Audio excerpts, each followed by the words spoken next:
Thank you very much, Shalom. Greetings to you all. I hope you're all having an awesome new year. We talked about some changes you may have begun to notice, and you will notice more and more as you read on in this great book of freedom.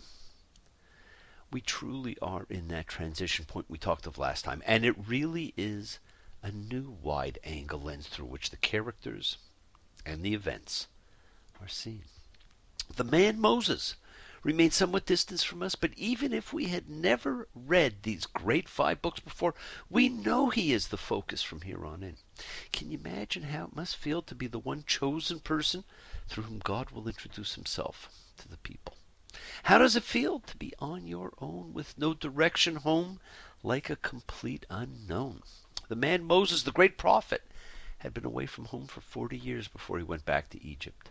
And as we said, we never get the sense of intimate acquaintance with his inner life and his distinctive traits of personality, as the confidant of God remains distant and just out of reach. We have reached a watershed moment in the Torah. The plagues are about to begin. Welcome to eira, and I appeared. What a fantastic opening. What a fantastic introduction this parsha has. Exodus 6:3, my friends. Vidabar Elohim el Moshe. And God spoke to Moses and said to him, I am Yahweh. Ani Yahweh. I am he who caused to be. What a statement. What an introduction. Just like a few weeks ago. One of the most emotional scenes in the entire Torah, when Joseph revealed himself to his brothers, Ani Yosef. I am Yosef. Now, Ani Yahweh. I am God. I am he as you are he, as you are me, and we are all together. Names of meaning. And what a meaning. I am he who caused to be. Need anything else be said? God tells us he appeared to the patriarchs as El Shaddai, and that they did not know him as Yahweh. Even though we had read that name already. A typo, perhaps. A clue as to when certain parts were written or edited. To us, the name God isn't a name. It's a title. A concept which we assign meaning to. As John Lennon said, God is a concept by which we measure our pain. Perhaps that song was truer than we would have liked to believe. I do not need to tell you. There has been more death and destruction in the name of God than probably from anything else. What's in a name? That which we call a rose by any other name would smell as sweet. Perhaps God was known by what he needed the people at the time to know him as or by. Sometimes we're not ready for everything. In the pre-Diluvian age, in the Noahic covenant as seen in Genesis 9:8-9, God is called Elohim. In the Abrahamic covenant, in Genesis 17:1, God is known as El Shaddai. But the covenant that will be made with this generation at Sinai, the Epiphany, for the wilderness generation, will be with the use of the name Yahweh, which we will see in Exodus 22. This is the name we have known him by ever since. But does that mean some future generation won't be given a new name when and if God reappears? We don't know. Friends, as seen in Exodus 6:7, the theme of Exodus, and in effect the rest of the Torah, is, and I shall take you to me as a people, and I shall become your God. And you'll know that I am Yahweh your God, who is bringing you out from under Egypt's burdens. Do not forget, the future of God's revelations is built on, I brought you out of Egypt, not I created the world and everything in it.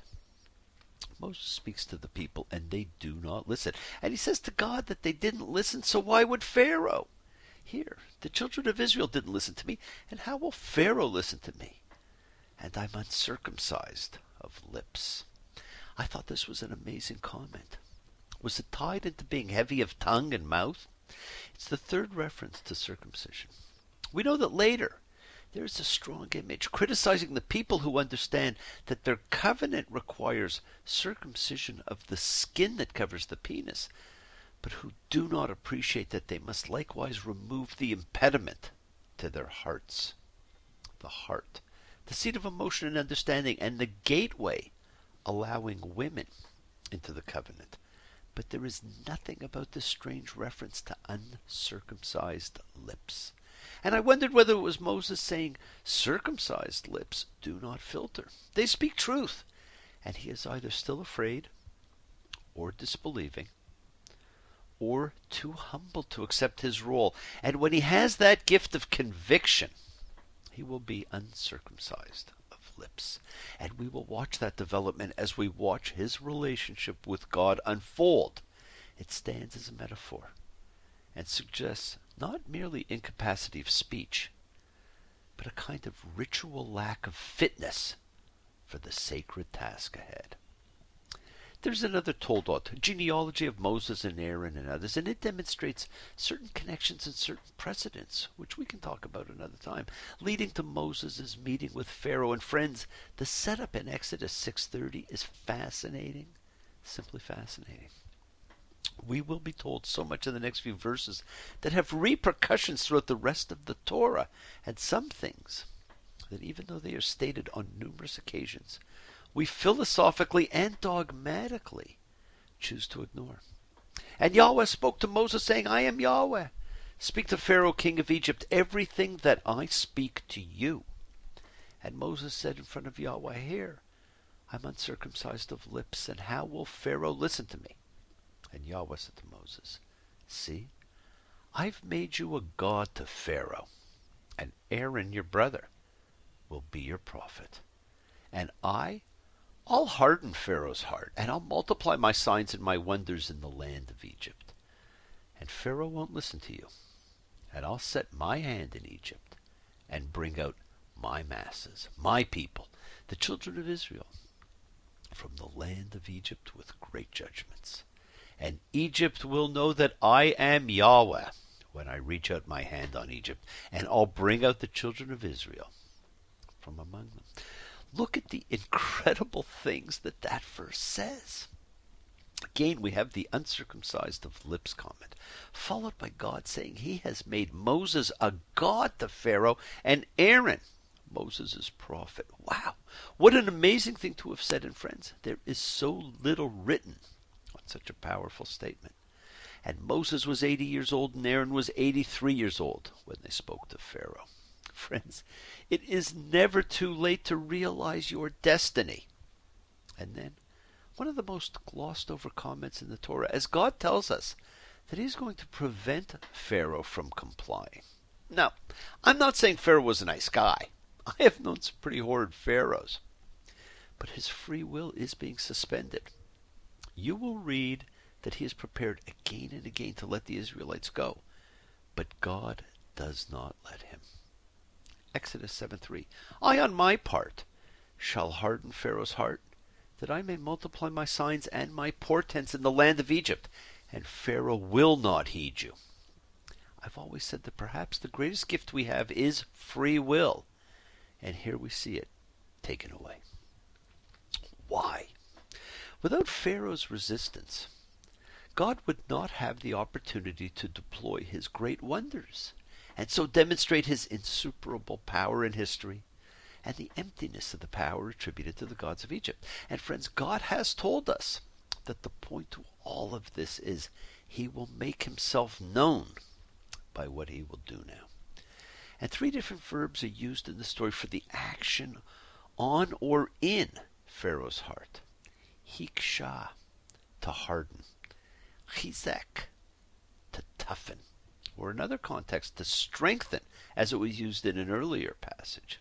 And kaved, literally to be heavy, which in English suggests sorrow.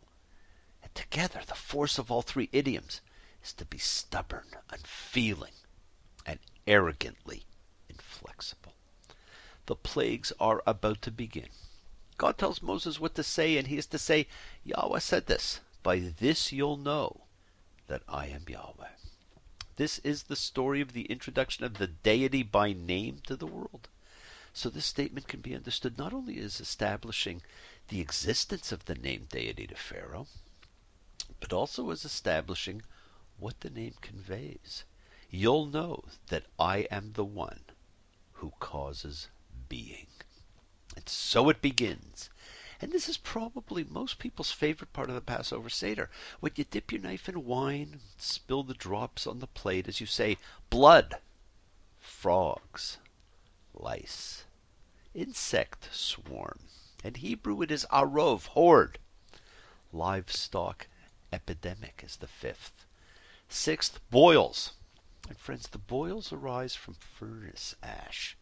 Interesting, the only previous use of the word was regarding the smoke from the destruction of Sodom and Gomorrah, and it becomes a harbinger of the future. Its next mention is on Sinai with the Epiphany and the Decalogue, and it transforms a fear into a promise and is never used in the Torah again.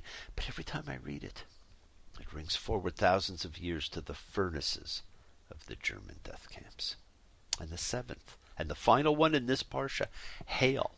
And Exodus 9:24 tells us, and there was a very heavy hail, with fire flashing in the midst of the hail, like the like of which there had never been in all the land of Egypt from the time it became a nation. That is a long time. That is some hail. But again, pay attention to what is said. Before releasing it, God tells that he has done this to make himself known to all the earth. And in fact, I established you for this purpose, for the purpose of showing you my power and in order to tell my name in all the earth. What a way to be known.